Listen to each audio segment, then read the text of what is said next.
Livro do profeta Naum, capítulo 1, versos de 1 a 6.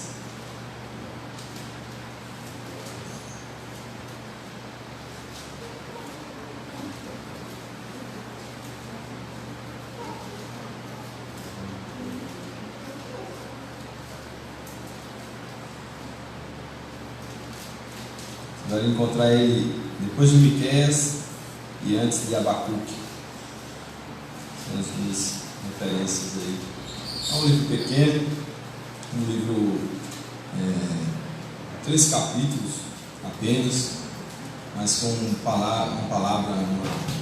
com verdades aqui muito fortes acerca de Deus e acerca do seu juízo. Livro do profeta Naum, capítulo 1, versos de 1 a 6. Nos diz assim a palavra do nosso Deus: sentença contra Nínive. Livro da visão de Naum, o Eucocita.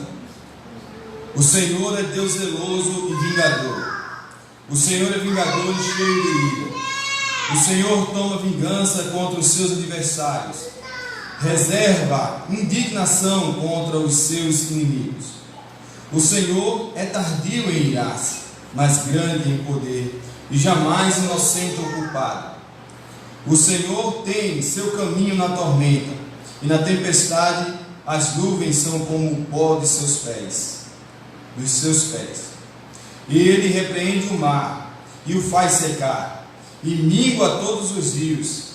Desfalecem Baçã e o Carmelo, e a flor do Líbano se murcha. Os montes tremem perante ele, e os outeiros se derretem, e a terra se levanta diante dele. Sim, o mundo e todos os que nele habitam.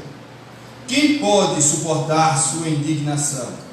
E quem subsistirá diante do furor da sua ira? Sua cólera se derrama como fogo, e as rochas são por ele demolidas. Que o Senhor, meus irmãos, Ele nos abençoe, e Ele mesmo se aplique a sua santa, bendita e maravilhosa palavra aos nossos corações. Amém.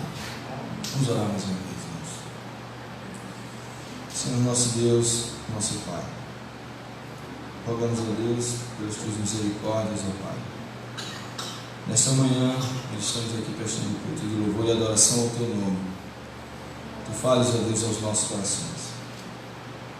Que, ó Senhor, a Tua palavra venha ao encontro das nossas necessidades, daquilo que precisamos ouvir, Senhor, de Ti. Que nada venha do homem, que nada venha de nós mesmos, mas única e exclusivamente de Ti. Então rogamos, ó Deus, que o Teu Santo Espírito aviva, ó Deus, as nossas memórias, abra o nosso entendimento para compreender, ó Deus, verdades tão benditas, tão maravilhosas contidas na Tua palavra. Pois nós te rogamos as Tuas bênçãos, te pedimos, ó Deus, agradecidos, em nome do Senhor Jesus. Amém. Amém. Meus irmãos, este é um livro bem, o que eu posso dizer, não posso dizer que seja dramático, mas ele é um livro que tem aqui duras, claras e inequívocas verdades de Deus, acerca de Deus, acerca dele. O nosso objetivo, meus irmãos, é falarmos um pouco ou entrarmos numa série de exposição no livro de Naum. Esse livro que tem aqui uma sentença de juízo contra a cidade de Nínive, que era a capital da Síria. Esse livro é uma sentença de Deus e ela conta, é contra, na verdade, uma nação estrangeira. Ela não é uma sentença contra o povo de Israel, não, contra o povo de Deus, mas é contra uma nação estrangeira. Então, o objetivo nosso, na verdade, em fazermos essa série de exposição do livro de Naum, tem em vista exatamente isso, por sermos uma nação também estrangeira, gentios, que fomos enxertados na videira verdadeira, que fomos resgatados, mostrar também algumas verdades aqui da palavra do nosso Deus, que também são para nações e outras nações, mostrando que Deus, Ele tem o controle e o domínio não somente sobre o seu próprio povo, mas sobre todas as nações do mundo, sobre todos os povos do mundo. Então, nós não saberemos aqui, meus irmãos, se vamos até o fim, se vamos conseguir chegar até o fim, apesar de ser um pequeno livro, né? É um livro pequeno, com 3 capítulos. Nós não sabemos se vamos até o fim, porque a gente não sabe se haverá alguma mudança no decorrer ou alguma alteração, tendo em vista muitas mudanças, né? E agora temos que estar adaptados às mudanças. As mudanças têm surgido de forma muito rápidas. Mas bem, meus irmãos, esse livro aqui, como já falamos, é uma sentença de Deus contra uma cidade estrangeira, contra Nínive, que é a capital da Assíria.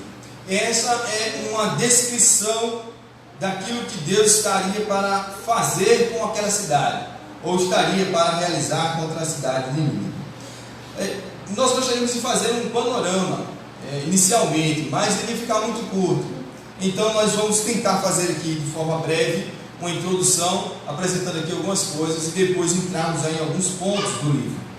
Então, meus irmãos, nós encontramos o verso 1, verso de número 1.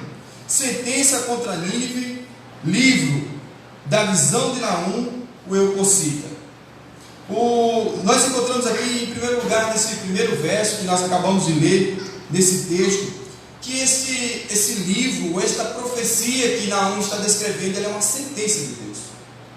Ela é uma sentença, e essa sentença será anunciada a esta cidade, será proclamada essa cidade. Essa palavra que você encontra aí como sentença, ela podia ser também traduzida como peso. Como peso. Digamos que agora, diante das iniquidades daquela nação, diante da postura daquela nação, da opressão em cima de Israel, do povo de Deus, Deus agora estava executando, estava prestes a trazer uma sentença, um peso. Ou seja, aquela nação agora estava para ser pesada na balança e ela foi encontrada com um peso desfavorável. Alguns comentaristas vão dizer que peso também pode estar relacionado à sentença que aquele profeta estava para anunciar sobre aquela cidade, pois pesava sobre ele a responsabilidade de também levar essa sentença que Deus havia dado a ele para ser anunciada ou proclamada. Mas uma outra coisa que nós podemos ver ainda nesse versículo 1 é que essa sentença é contra a cidade de Nínive. Então nós encontramos aqui a quem está destinada essa sentença: uma nação estrangeira, um povo que não era o povo de Deus, um povo que era um povo distante. E dentro dessa sentença, Nínive, que era a capital da Síria, uma nação forte, uma nação poderosa, uma nação que Deus faz uso dela em determinado momento também para castigar ou para punir o seu próprio povo. Porém, essa cidade agora, a cidade de Nínive, havia ultrapassado todos os seus limites. Ela havia extrapolado, digamos assim, aquilo que Deus havia designado para ela realizar. Então, agora, ela estava em falta. Ela foi pesada e agora estava em falta. E Deus agora estava para anunciar a sua sentença, estava para anunciar o que havia de acontecer nessa cidade. Meus irmãos, aqui há uma outra coisa que nós encontramos nesses versos. Há uma decisão, na verdade, uma descrição, uma visão. Você encontra no verso 1 que o texto diz: sentença contra Nínive, livro da visão de Naum. Alguns escritos, alguns textos proféticos, alguns livros proféticos vão falar dessa questão como uma visão, e outros vão dizer palavra do Senhor que veio ao profeta tal. Em alguns livros você vai encontrar essa diferenciação. No caso de Naum, mais especificamente, nós encontramos exatamente essa descrição: livro da visão de Naum. Nós também não encontramos aqui mais detalhes acerca dessa visão. Como é que foi essa visão? Porém, o que nós podemos ter certeza é de uma coisa, meus irmãos: todo o livro, toda a descrição que é feita dessa sentença contra esse povo e contra essa nação, não é de uma pessoa que está alienada, não é de uma pessoa que está fora de si, ou de uma pessoa que se encontra perturbada. Na verdade, traz aqui a visão e a sentença de Deus, que é detalhada em alguns aspectos e mostra que essa nação, essa cidade, ela não escapará das mãos de Deus. Ela não fugirá da sentença que lhe está proposta. Mas uma outra coisa nós podemos ver: quem é a pessoa que recebe essa mensagem? Naum significa consolador. Consolador. O que será que o trecho quer dizer? O que o Espírito Santo queria nos falar através do significado do nome de Naum? Talvez um consolo para o povo de Israel.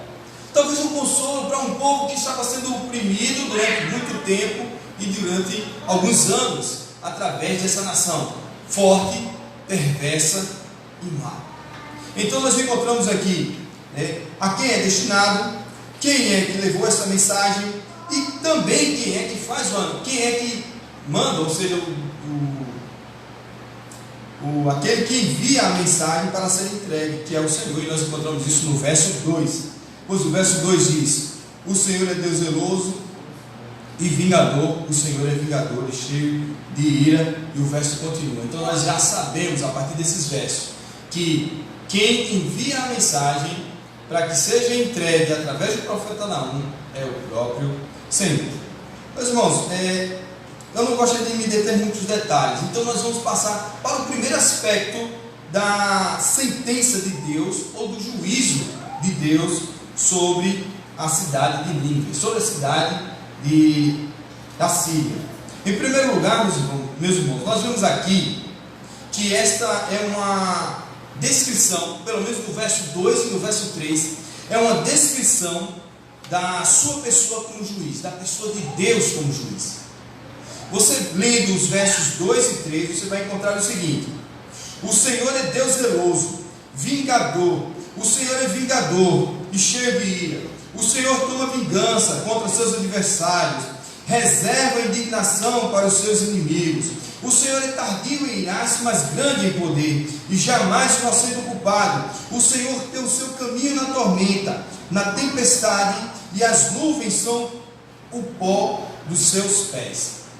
Em primeiro lugar, nós vemos aqui uma descrição da sua pessoa como juiz, ou da pessoa de Deus como juiz. E nós encontramos aqui o Senhor como sendo um Deus zeloso, o Senhor como sendo um Deus vingador, um Senhor que toma a vingança, um Senhor que é tardio em irar-se, um Senhor que faz desfalecer Baçã e o Carmelo. Então nós vemos aqui, meus irmãos, a descrição desse juiz, ou da sua pessoa, da pessoa de Deus, como um juiz que está agora para sentenciar essa cidade. O livro apresenta várias características desse Senhor como juiz, e logo nos primeiros versos nós podemos ver isso, esta descrição que Naum faz acerca do Senhor. Então Naum apresenta Deus como uma pessoa ciumenta. Ciumenta? Meus irmãos, no verso 2 você encontra o seguinte: o Senhor é Deus zeloso. Essa palavra que nós encontramos no verso 1, zeloso, pode ser traduzida como uma pessoa ciumenta. Esse ciúme que é descrito aqui nesse verso está apresentando Deus como um Deus que cuida do seu povo, que preserva o seu povo e que sustenta o seu povo. Ele não permite que o mal nos sobrevenha além daquilo que nos é necessário. Então o Senhor, Ele cuida. Muito embora, meus irmãos, nós vemos que o ciúme em alguns aspectos, e por aí é mostrado como algo negativo, aqui o Senhor é revelado como algo positivo para o povo de Deus. Ou seja, Deus agora estava para sentenciar a cidade de Nínive por causa do cuidado e do ciúme e da proteção que Ele tinha sobre o seu povo. Então o ciúme não é necessariamente um aspecto negativo, mas ele pode ser também positivo. Nós vemos casos na televisão, em muitos lugares aí, que mostram pessoas doentes de ciúmes, com transtornos ou problemas que muitas das vezes, por causa de ciúmes, mata ou tira a vida de outras pessoas. Não é essa a forma como Deus é apresentado aqui, ou como Naum fala acerca de Deus.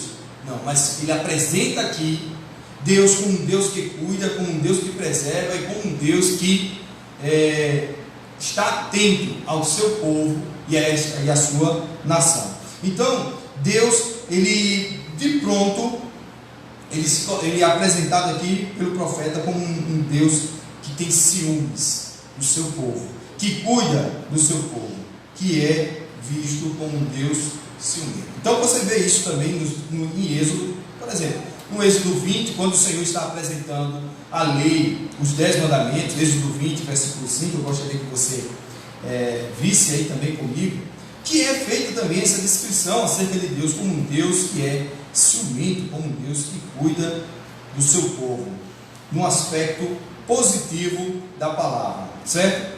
Êxodo 20, versículo número 5.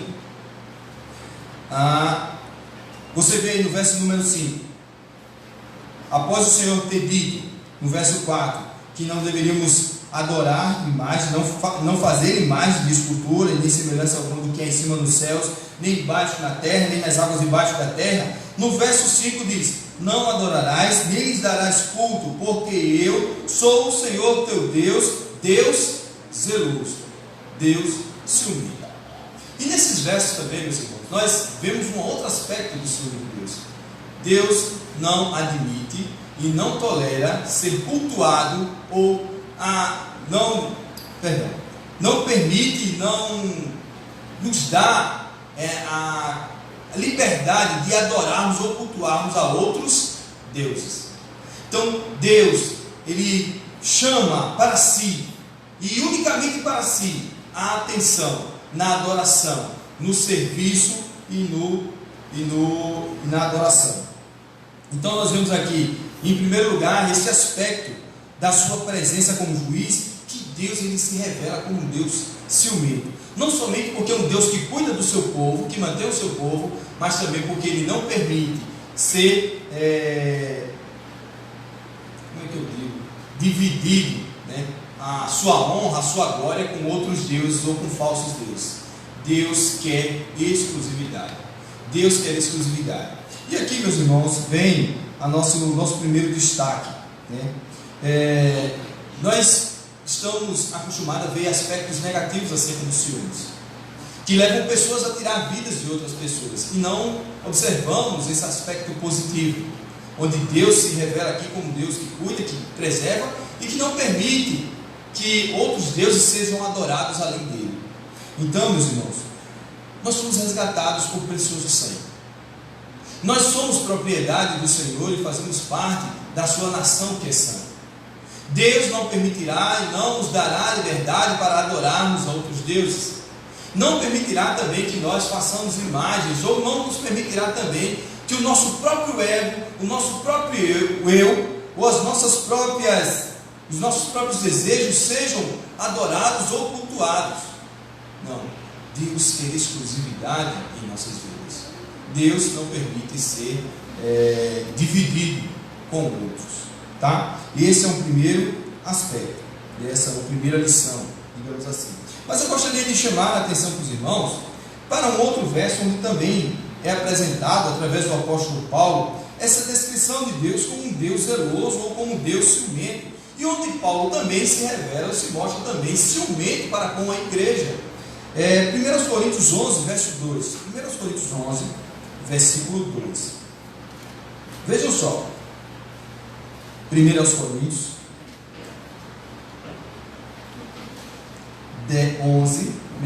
11, versos 2.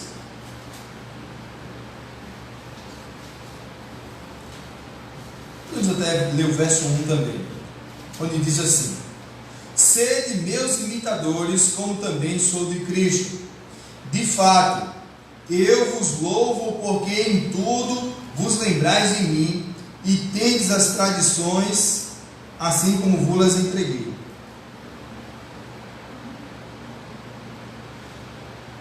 Perdão. ver se é 2 Coríntios.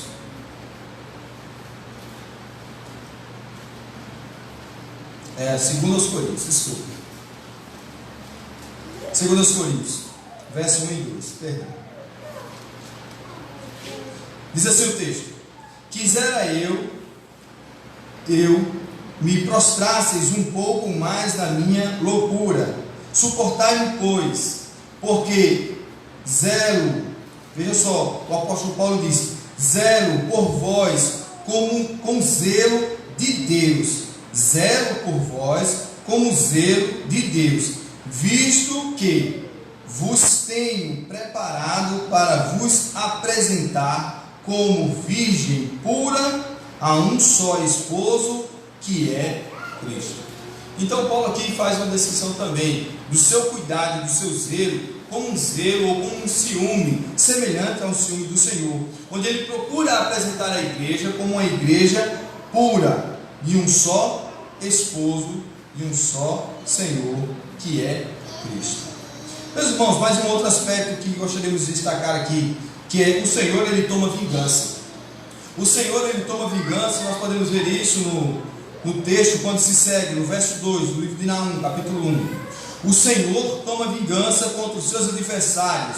Ele reserva indignação contra os seus inimigos. O Senhor é vingador. É um outro aspecto da sua pessoa como juiz. Deus, ele é vingador. Bom, somos, meus irmãos, dotados com várias características dos atributos de Deus, com vários aspectos da pessoa do Senhor, ao sermos criados e sermos a imagem de Deus. Mas aqui em Naum, nós podemos ver que ele nos apresenta o Senhor como uma pessoa que toma para si a vingança. Ou seja, a vingança pertence única e exclusivamente ao Senhor. Essa não é uma de nossas características, tomarmos vingança. A vingança é uma prerrogativa de Deus, ela pertence a Ele e somente a Ele. Ele toma para si esta prerrogativa. É uma característica única e exclusivamente de Deus. E aqui nós podemos ver Naum fazendo esse destaque.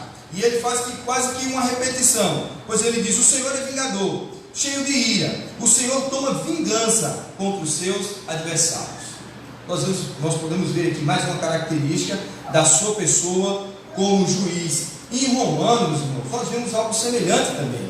Romanos 12, versículo 19, o apóstolo Paulo também nos ensinando acerca da vingança e mostrando-nos que essa não é uma das nossas prerrogativas ou algo que devemos fazer.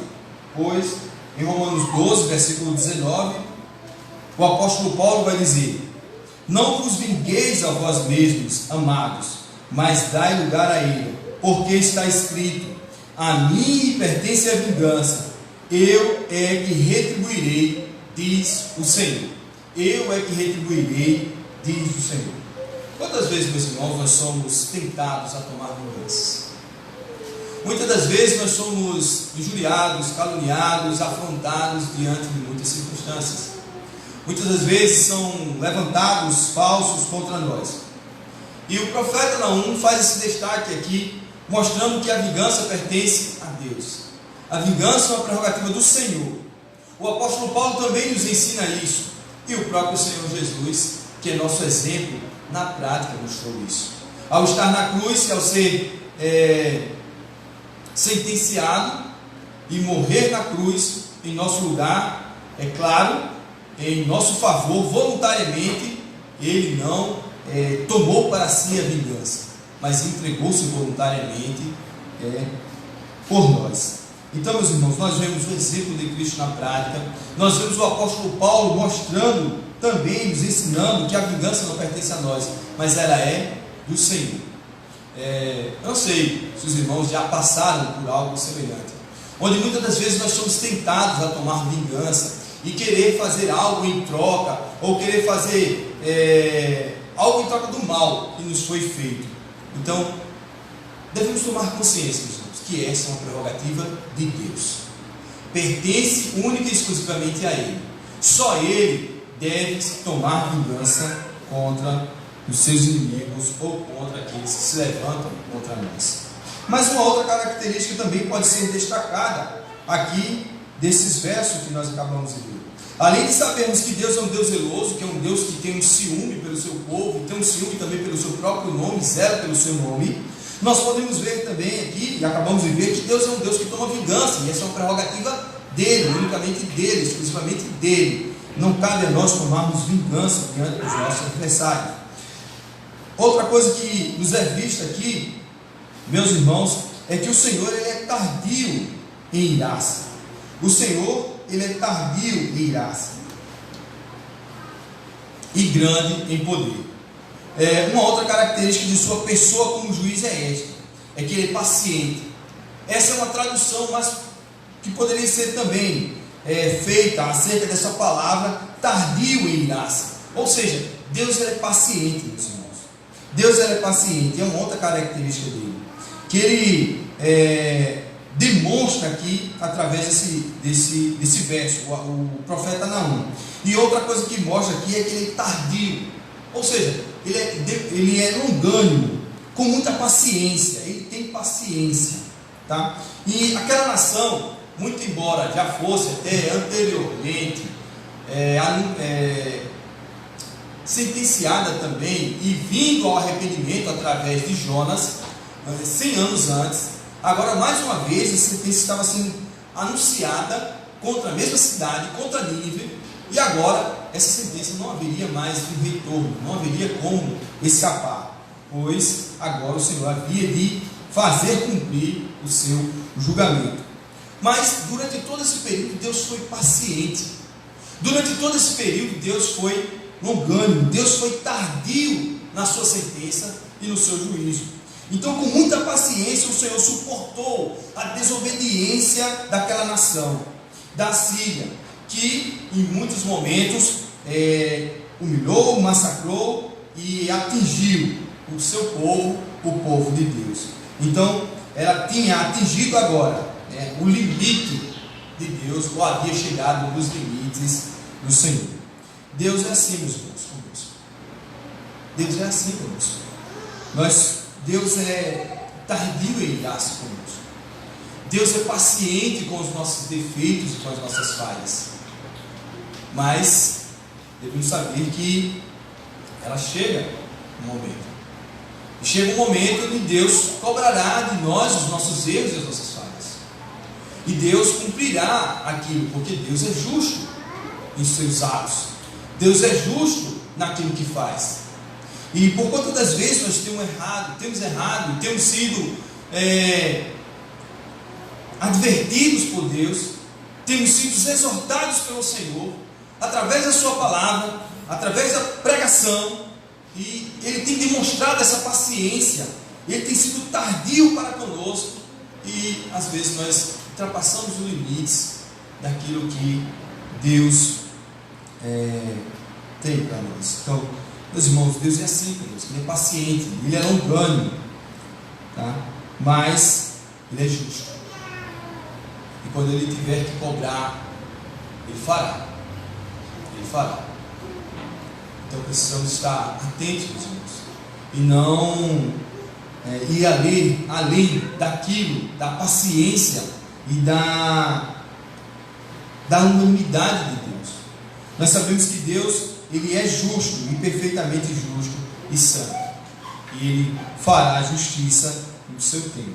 Então sabemos de uma coisa, que a paciência de Deus, ela tem também um limite.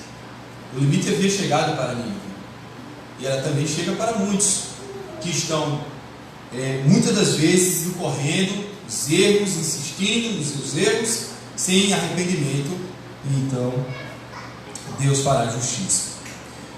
Porém, meus irmãos, Deus se mostra também como um Deus perdoador, pois Ele diz: grande é o perdão.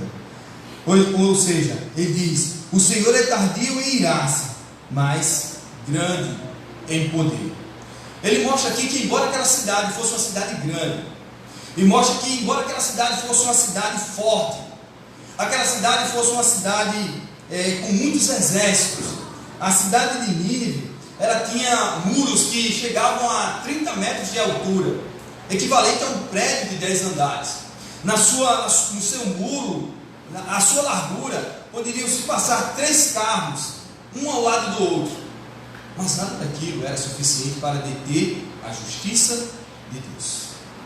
Nada daquilo seria suficiente para impedir que Deus fizesse justiça às falhas e os erros daquela cidade, daquela nação, ou aquilo que havia pecado e errado contra o Senhor. Deus é grande. É esta a mensagem que o profeta Naum está levando. Deus é grande e não há nada que vocês façam. Não há muralhas, não há exércitos, não há poder, não há recursos. Deus fará justiça. Pois o profeta diz: o Senhor é tardio em irar-se, mas grande em poder. Grande em poder. E ele continua, meus irmãos, onde há também um outro contraste aqui, onde ele diz que ele jamais inocenta o culpado. Deus, na sua justiça, não deixará o culpado impune. Ele fará a sua justiça e fará com que o culpado seja punido. Isso nos traz um consolo, meus irmãos. E por que isso nos traz um consolo? Porque nós vemos diante de tantas circunstâncias, de tantas adversidades nessa vida, tantos problemas e tantas notícias ruins, que nós pensamos assim: quando é que essas pessoas irão pagar pelos seus erros? Quando é que essas pessoas irão pagar pelas suas falhas?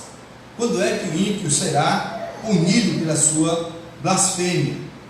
Nós podemos ver que o profeta Naum, ele deixa muito claro e de forma inequívoca o seguinte: grande em poder é o Senhor, e jamais inocenta o culpado. Podemos ter certeza disso. Deus não inocenta o culpado. Deus não inocenta o culpado. Um dia, meus irmãos, todas as nações do mundo, todas as nações contemplarão o retorno do nosso Senhor Jesus Cristo. Todos os olhos verão, todos os povos dobrarão seus joelhos diante do Cristo, que voltará como um juiz, e nada impedirá dele aplicar a sua justiça. Não existe nação que seja tão forte, não existe povos que possam se esconder, pois no dia que o Senhor Jesus Cristo voltar, e ele voltará como juiz, ninguém se esconderá dele. Todos os olhos da terra o verão, todas as nações contemplarão, e todas as nações que se encontram debaixo da ira de Deus também serão punidas e receberão a sentença do Senhor. Ele jamais inocenta o culpado. Jamais inocenta o culpado. Nós podemos ter certeza: os ímpios não ficarão impunes. E esse é o consolo que eu digo mais uma vez que nós temos. Pois uma vez que nós somos salvos, resgatados pelo precioso sangue de Cristo, nós não estamos mais debaixo dessa culpa e nem dessa sentença. O Senhor Jesus, quando voltar, ele não mais virá para nós, não como um juiz, mas como aquele que virá nos levar para junto dele e para morarmos juntamente com o Senhor. Aqueles que estiverem vivos, e ressuscitarão os mortos, para aqueles que estiverem mortos ou que se encontrarem mortos. Meus irmãos, há muitos detalhes, meus irmãos, desses versos que nós acabamos de ler. Se nós fôssemos descrever todos eles e tirarmos lições em cada parte desses versos, nós teríamos muitas e muitas e muitas lições. Mas nós queremos chegar aqui pelo menos até o verso número 6. E no verso número 4 e 5, nós encontramos um outro aspecto desse juiz. Além da sua pessoa como juiz, e vemos aqui alguns aspectos dele: que ele é um Deus zeloso, que ele é um Deus vingador, que ele toma vingança, que o Senhor ele é tardio em irar-se, mas grande em poder, jamais inocente o culpado. Nós vemos aqui todas essas características do Senhor e da pessoa de Deus como juiz. Agora nós veremos a sua ação como juiz. E nós podemos ver isso a partir do verso 4 e 5, onde ele diz: ele repreende o mar e faz secar a míngua todos os rios.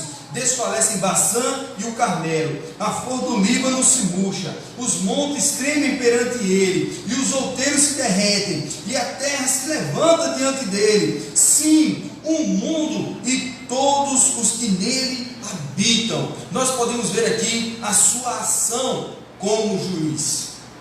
Eu tenho aqui, na verdade, não sei qual é a visão que os irmãos têm desse texto, mas pelo menos a minha memória, o que me vem aqui é que Deus exerce um domínio total sobre a sua criação. Deus, ele exerce um domínio total e completo sobre a sua criação. É o que eu vejo diante da descrição que Naum faz do Senhor nesses versos 5, 4 e 5. Deus, ele demonstra todo o seu poder em toda a sua obra criadora, né? Em sua ação como juiz. Isso nos faz lembrar que também, como Deus, ele controla, ele domina, ele tem todas as coisas em suas mãos e nada foge do seu controle, né? Vemos que ele faz precipitar as águas sobre os egípcios, quando o povo estava sendo perseguido. Nós vimos isso. Quando o povo de Israel estava sendo perseguido, Deus fez precipitar as águas sobre os egípcios, demonstrando o seu poder sobre a sua criação, sobre as suas criaturas. Em outro momento, quando fez secar, né, as nações, onde todas as nações da terra, em vários momentos nós vimos essa descrição. Deus, ele leva a fome, ou seja, fazendo toda a erva secar, todas as árvores secar, porque a descrição que nós encontramos aqui no verso 4 é que ele desfalece Baçã e o Carmelo e a flor do Líbano. Essas eram cidades aqui que eram produtivas, eram cidades que eram bastante produtivas, eram cidades que produziam muitos frutos. Então nós vimos aqui que ele faz secar Baçã, o Carmelo e a flor do Líbano se murcha.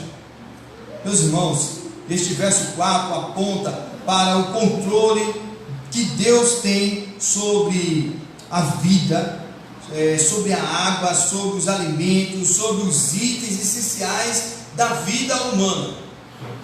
É o que nós vemos aqui. E na sua ação como juiz, ele mostra exatamente isso nesses versos 4 e 5. Ele repreende o mar, ele faz secar a língua todos os rios, desfalecem Baçã, o Carmelo e a flor do Líbano. Então tudo aquilo que era essencial para a vida, o Senhor tem domínio e tem controle. E Naum aqui, nessa profecia, ele descreve exatamente isso para aquela nação, que não obstante o seu poder, não aquilo do seu império, aquilo que eles poderiam, Deus tem também controle sobre a criação e sobre a vida. Um outro lado desse domínio que Deus tem sobre a criação, meus irmãos, nós podemos ver aqui nesses versos 4 e 5. Se o tamanho da cidade já não era suficiente, Naum agora ele nos mostra que Deus, ele tem controle sobre a natureza e sobre a criação. Essa é uma descrição mais que clara, que o Senhor tem domínio de tudo e sobre todos. E o que é o coronavírus diante do Senhor? O que é as grandes calamidades ou as pestes que acontecem diante do Senhor? São apenas instrumentos utilizados por Deus para muitas das vezes levar uma sentença ou levar juízo sobre as nações. Está, meus irmãos, Deus no trono e no controle e no domínio de tudo. E qual é a nossa visão que temos de Deus? Como nós conseguimos enxergar Deus?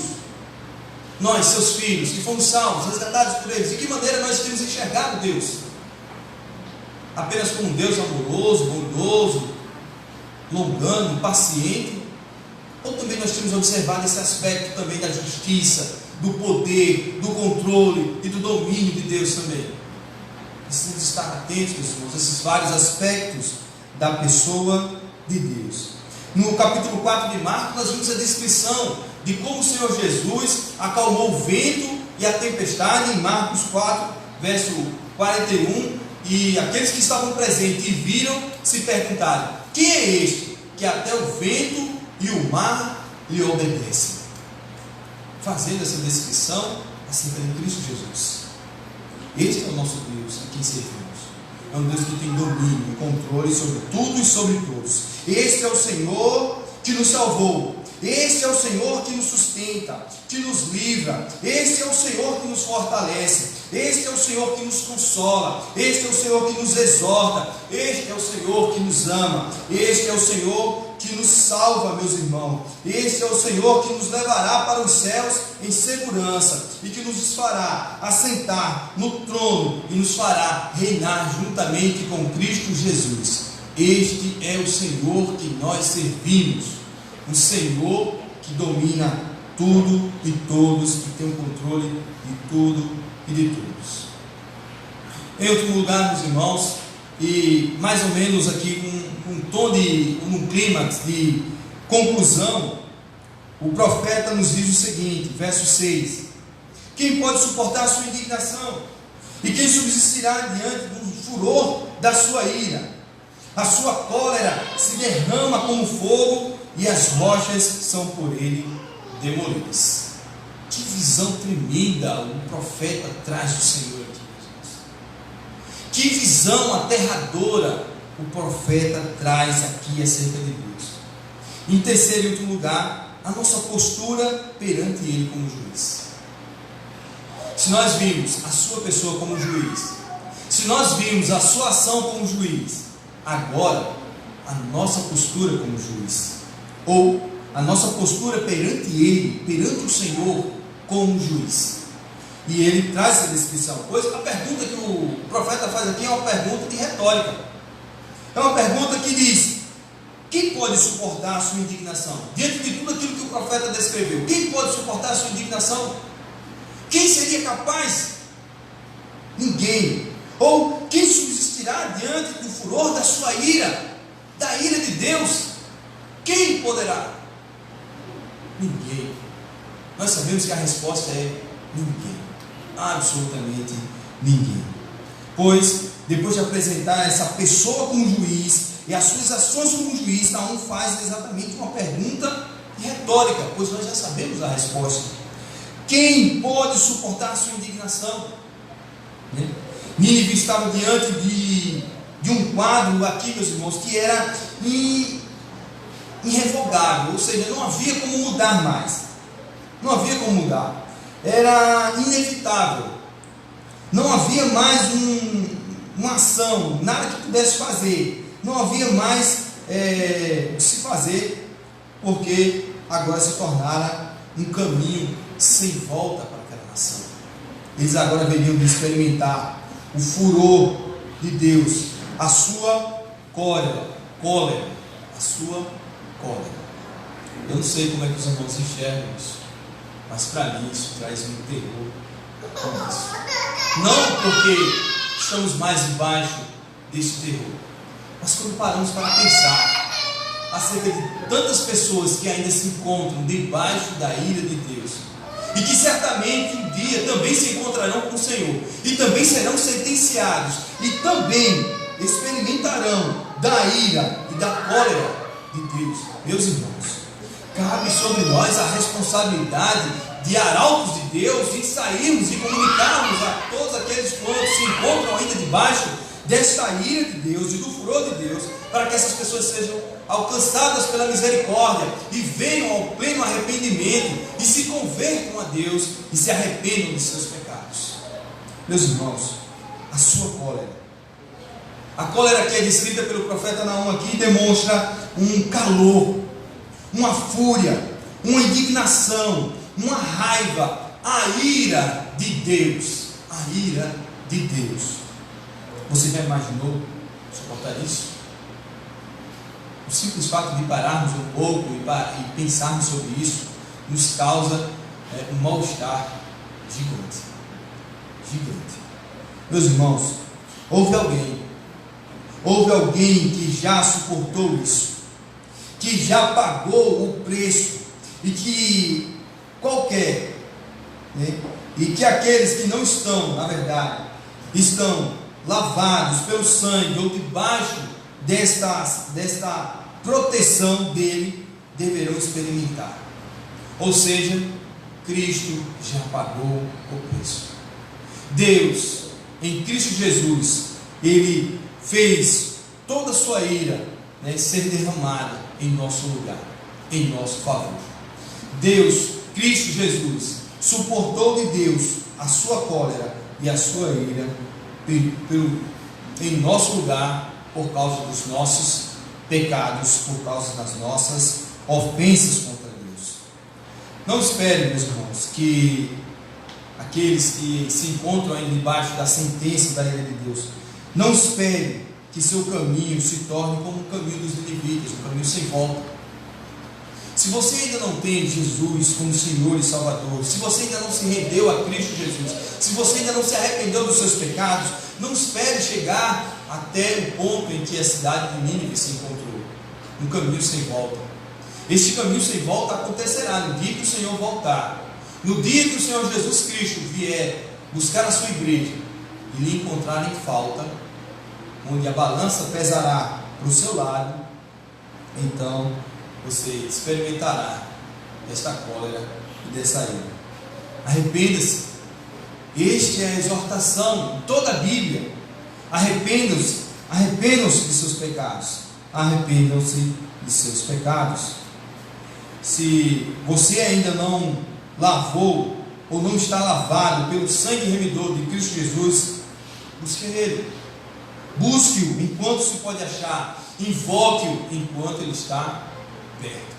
Meus irmãos, e para aqueles ou para nós que já temos certeza e segurança de salvação pela graça maravilhosa de Cristo, nosso Deus, nós podemos desfrutar de um alívio imenso. Pois, como já falamos, se nós parássemos aqui para pensar e meditar sobre a ira e a cólera de Deus, e essa pergunta que o profeta Naum faz: quem subsistirá diante da sua ira? Quem subsistirá diante da sua ira? Ou quem pode suportar a sua indignação? A sua cólera se derrama como fogo, meus irmãos. A sua cólera se derrama como fogo. Então, meus irmãos, nós damos graças a Deus por já termos sido alcançados, lavados e remidos do sangue de Cristo.